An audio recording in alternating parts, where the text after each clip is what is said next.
Agora, finalizando, é o último capítulo desse título que a gente está estudando, de crimes contra a fé pública, que são as fraudes em certames de interesse público.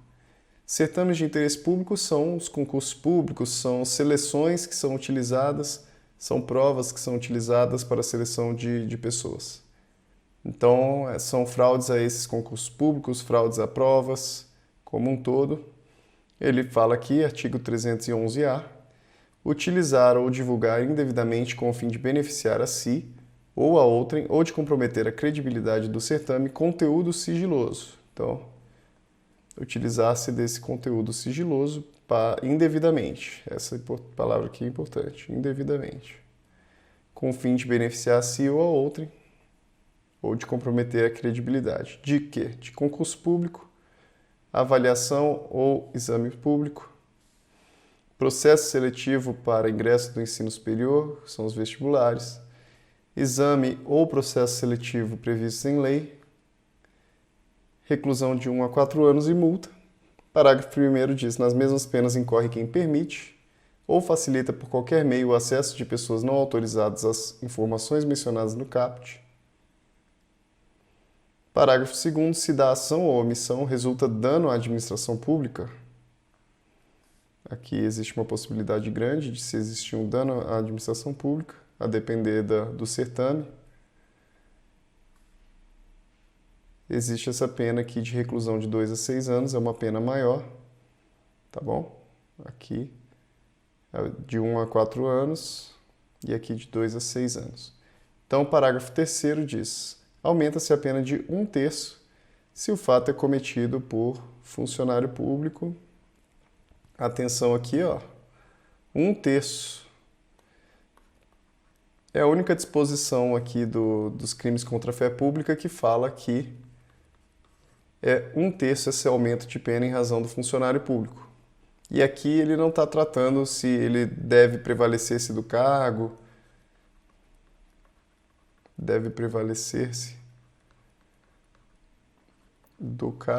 Aqui não fala isso, tá bom?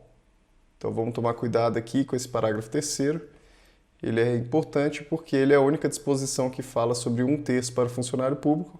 Lembrando que todas as anteriores que vimos até agora tratam sobre um aumento de 1/6. Hoje vamos tratar de mais um tema de direito penal, um tema extremamente importante para a sua prova. Não deixe de acompanhar até o final da aula. Inscreva-se, compartilhe com seus amigos e deixe aí o seu joinha também, que hoje vamos falar sobre crimes contra a administração pública, um tema que é extremamente cobrado nas suas provas, tá bom? Então, acompanhe aí até o final da aula e bons estudos para você. Vamos lá, então, começando o nosso estudo então dos crimes contra a administração pública. Aqui temos o título 11, que será cobrado no seu edital. Hoje vamos falar um pouquinho, então, dos crimes praticados pelos funcionários públicos contra a administração em geral. Esses crimes aqui eles são extremamente importantes. Eu digo, então, para você prestar muita atenção que se eu fosse te dizer com relação aos crimes, dentro da parte especial do Código Penal, dos crimes que mais caem, com certeza seriam esses crimes contra a administração pública. Então, tome muito cuidado com relação a eles, para o seu cargo de escrevente, para o seu cargo de nível técnico. São crimes aí muitíssimo cobrados, então vamos tomar muito cuidado com eles, tá? Primeiramente, qual é o apontamento que precisamos fazer? A administração pública, aqui, nós podemos entender sobre 2 aspectos, aspecto subjetivo e o aspecto objetivo. Quando tratamos de administração pública dentro do aspecto subjetivo, estamos falando de quem integra a administração pública. Então, estamos falando das pessoas. Então, subjetivo, sujeito, tá? Pessoas são os entes, são as pessoas, são os entes, estamos tratando da organização dela. Isso é o que estamos tratando quando falamos de administração pública em situação subjetiva. Quando falamos de administração pública no aspecto objetivo, nós estamos falando de uma forma material. material. Isso é, são as tarefas que ela exerce, são as funções. Então aqui nós iremos já tratar de uma forma do que a administração pública faz, como serviços públicos, como polícia administrativa, dentre outras funções. Então, quando tratamos dos crimes contra a administração pública, estamos falando a respeito disso. A administração pública, então, vista como uma materialização do poder público, né? Ela é o poder público. Então, é um crime contra esse tipo de administração pública. Agora, com relação a funcionário público, que seria o funcionário público para os fins do Código Penal. Para os fins do Código Penal, veremos que ela tem uma abrangência grande, ampla. E até por isso nós vamos tratar primeiramente, vamos pular já direto aqui para o artigo 327, embora seja um artigo que vem um pouco mais para frente, nós já iremos falar um pouquinho dele para compreendermos o que é o funcionário público para os fins desses artigos aqui que seguem desse capítulo. E vocês vão perceber que ele possui uma abrangência muito grande, ele é uma situação muito ampla. Então ele fala, considera-se funcionário público para os efeitos penais, então quem, embora transitoriamente, então temos aqui a primeira caracterização, mesmo que esteja trabalhando de forma transitória, não seja ali pertencente aos quadros da administração pública, ele pode não ter um cargo definitivo, ele pode não ter um emprego público, ele pode estar simplesmente exercendo uma função ainda que transitória. Então, por exemplo, um mesário dentro de uma situação de eleições, ele pode ser considerado um funcionário público para os fins do Código Penal, já que mesmo que transitoriamente, e aqui, ou sem remuneração, então mesmo que ele esteja sem remuneração, ele pode ser considerado um funcionário público, exerce cargo, emprego ou função pública. Temos aqui, então, uma situação muito ampla. Aqui, no parágrafo 1º, é o funcionário público equiparado, quem exerce cargo, emprego ou função em entidade paraestatal. Então, embora a entidade paraestatal ela não seja considerada pertencente ao poder público em si, pertencente ao Estado, ela é considerada terceiro setor. Então, mesmo ela não sendo considerada poder público, equipara-se funcionário público quem estiver exercendo uma função nesse tipo de entidade. E quem trabalha também para empresa prestadora de serviço, contratada ou conveniada para execução de atividade típica da administração. Temos então, vamos imaginar uma concessão. Se houver, por exemplo, uma concessão com relação a um serviço público, alguma coisa assim, pode-se considerar que aquele funcionário daquela concessionária pode se considerar também um funcionário público. Então, a administração pública vai lá, faz uma licitação, contrata uma empresa, contrata essa empresa, e assim, para essa empresa prestar um serviço público. Então, a pessoa que for contratada dessa empresa, que estiver prestando esse serviço público, ele também vai ser considerado um funcionário público para os fins dessa lei. Lembrando, então, também que o Código Penal, todas as regras penais, elas precisam ser interpretadas de forma restritiva, em razão deles estarem abordando a questão da liberdade da pessoa. Então, nós temos que tratar o funcionário público inicialmente de uma forma restritiva, no entanto, o artigo ele é muito abrangente, ele traz diversas situações ali que incluem muitas hipóteses de funcionalismo público. O parágrafo 2º, a pena será aumentada, então muitíssima atenção aqui, parágrafo 2º, muito importante, tá? Pena será aumentada da terça parte, 1/3, anota aí, então, 1/3. Quando os autores dos crimes previstos neste capítulo, então, além de estarem exercendo ou cargo, ou emprego, ou função pública, ou estiverem nessa situação do parágrafo 1º, ainda terão a pena aumentada em 1/3 se eles forem ocupantes de cargos em comissão ou de função de direção ou assessoramento de órgão da administração direta, sociedade de economia mista, empresa pública ou fundação. instituída pelo poder público.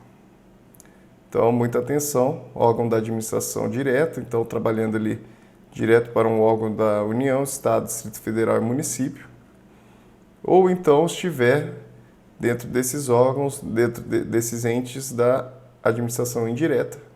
Então, sociedade de economia mista, empresa pública, fundação.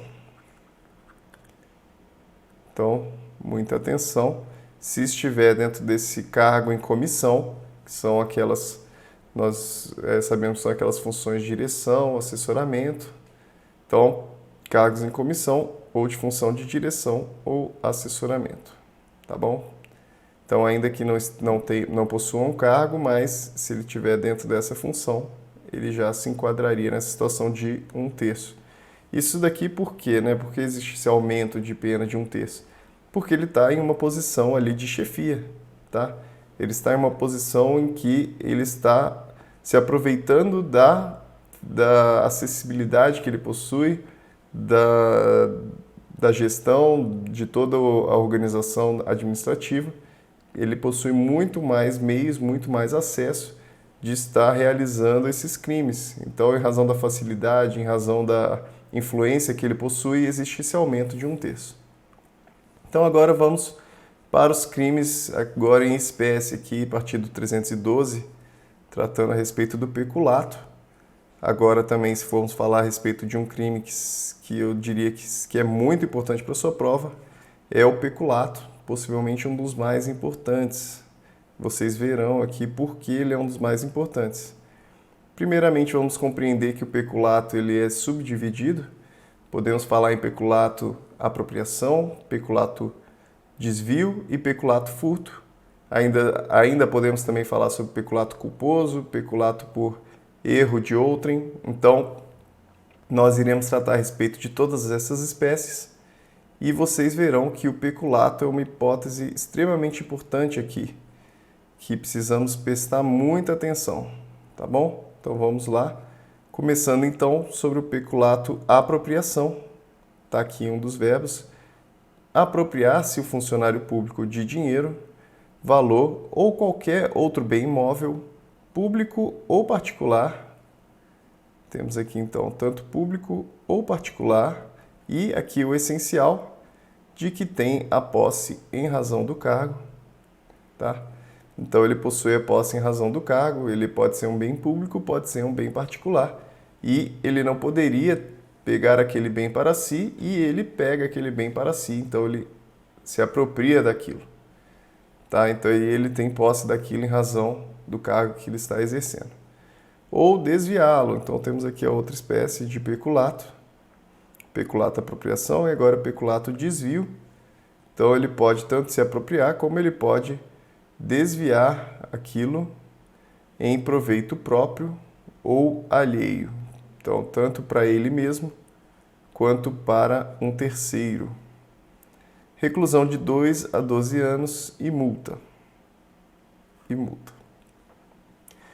Aplica-se a mesma pena se o funcionário público, embora não tendo a posse do dinheiro, valor ou bem, o subtrai ou concorre para que seja subtraído em proveito próprio ou alheio, valendo-se de facilidade que lhe proporciona a qualidade de funcionário.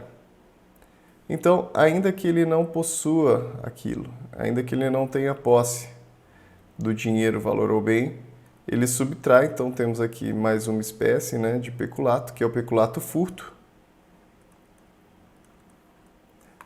Aqui é então o peculato furto. Ou ele concorre para que seja subtraído. Então, tanto ele mesmo pode fazer aquilo diretamente, como ele pode também concorrer para que aquilo, ele pode participar naquela subtração, tanto em proveito próprio, sempre atenção nesses termos, proveito próprio ou alheio, não necessariamente é somente para ele o proveito, pode ser para uma outra pessoa, valendo-se de facilidade que lhe proporciona a qualidade de funcionário público. Temos aqui a diferença que no peculato furto, se ele não for funcionário público, teríamos aqui uma hipótese, então, de um crime de furto. Então, se não fosse um peculato furto, ele seria um crime de furto. Mais uma hipótese agora de peculato, que é o peculato culposo. Aquele que tem a ver com imprudência, imperícia e negligência. Muita atenção aqui também, então, ao peculato culposo, uma hipótese aqui de um crime contra a administração pública culposo. Parágrafo 2º. Se o funcionário concorre culposamente para o crime de outrem, a pena é de detenção de 3 meses a 1 ano. Temos aqui um crime, então, com uma pena bem menor. E é uma exceção falarmos de um crime contra a administração pública que seja culposo. No caso do parágrafo anterior, a reparação do dano se precede a sentença. Vamos aqui, então, tomar também muito cuidado com esse parágrafo, porque ele é muito cobrado nas suas provas. Então, no caso do peculato culposo, se ele reparar o dano, reparação do dano se precede a sentença irrecorrível, extingue a punibilidade. Se lhe é posterior, reduz de metade a pena imposta. Então, muita atenção com isso daqui. Então, vamos dizer aqui que houve um peculato culposo, a pessoa foi iniciado um processo e antes, aqui vamos dizer que aqui é a sentença, antes aqui de acontecer a sentença, o funcionário público, ele reparou o dano. O que acontece aqui, quando ele repara o dano antes da sentença, é que extingue a punibilidade. Então, ele não fica passível de pena. Extinção de punibilidade. Muita atenção aqui, porque, primeiramente, precisa ser antes da sentença, tá? Para que isso ocorra. E também precisa ser com relação ao peculato culposo. Essa regra não se aplica para o peculato doloso, que tratamos a respeito no outro artigo. A outra hipótese é que, depois da sentença, então digamos aqui que ele não reparou o dano, mas depois da sentença ele veio aqui e reparou o dano. O que acontece aqui é que a pena se reduz pela metade. Então, essa é a situação que temos para o peculato culposo. Como é uma regra um pouquinho diferente do restante dos outros artigos, ela acaba sendo muito cobrada na prova. Então, toma muito cuidado com isso. Peculato mediante erro de outrem, apropriar-se de dinheiro ou qualquer utilidade que, no exercício do cargo, recebeu por erro de outrem. Então, digamos que aquela pessoa acabou entregando um valor a mais, ela precisava, por exemplo, pagar um imposto, alguma coisa, e ela entregou um valor a mais. Então, o funcionário público, em vez de notificar a pessoa e fazer todo o procedimento correto, ele acaba se apropriando daquele bem, daquele dinheiro, daquela utilidade, em razão do exercício do cargo dela, e ela acaba se aproveitando então daquilo por um erro que a outra pessoa cometeu. Então temos essa hipótese aqui essa espécie de peculato também, mediante erro de outrem. Esse daqui já é um peculato também, é um peculato informático.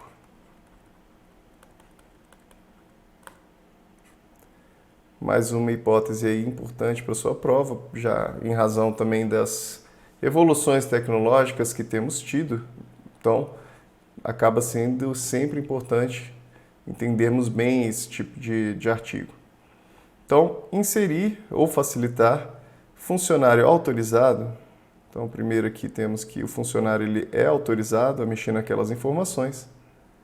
Inserir ou facilitar o funcionário autorizado a inserção de dados falsos, alterar ou excluir indevidamente dados corretos. Então, podemos inserir dados falsos, ou então, os dados eles podem até ser verdadeiros, no entanto, a gente exclui ou altera indevidamente os dados corretos nos sistemas informatizados ou bancos de dados da administração pública com o fim de obter vantagem indevida para si ou para outrem ou para causar dano.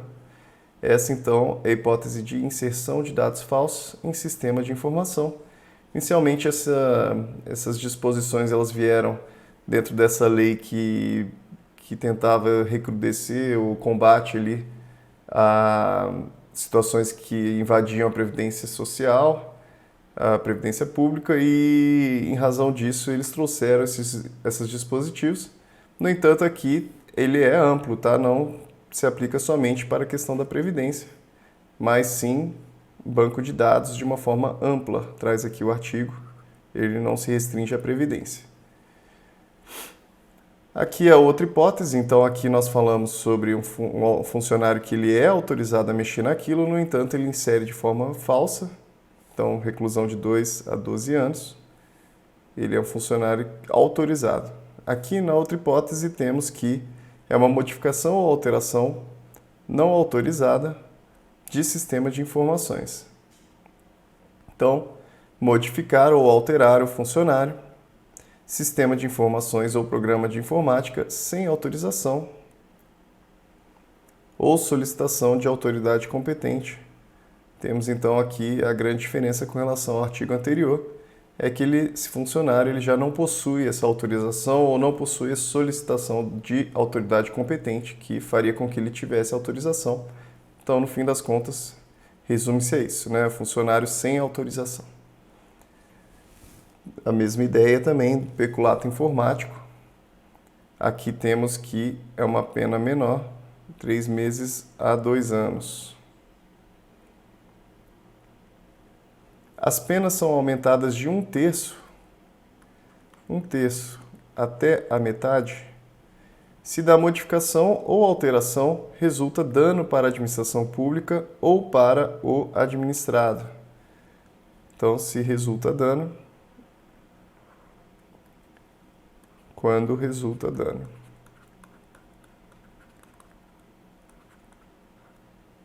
Então, dano a quem? Administração pública ou administrado. O administrado aqui pode ser qualquer pessoa do povo, pessoa que é interessada ali, que está envolvida no caso. Né? Eles acabam tendo algum tipo de vítima, alguma coisa assim. Então, vamos dando continuidade aqui. Bom, para que a aula também não se estenda muito, nós vamos terminar por aqui e continuaremos a partir do artigo 314 na próxima aula. Espero que você tenha gostado da aula de hoje. Deixa aí o seu joinha, não esquece de estar nos apoiando, comentando aí também e compartilhando com seus amigos, que sempre ajuda o trabalho a ser divulgado cada vez mais. Espero que você continue acompanhando aí, temos já bastante conteúdo, bastante material para você poder aproveitar para as suas provas. Então, bons estudos aí para você e continue aí rumo à aprovação. Um abraço.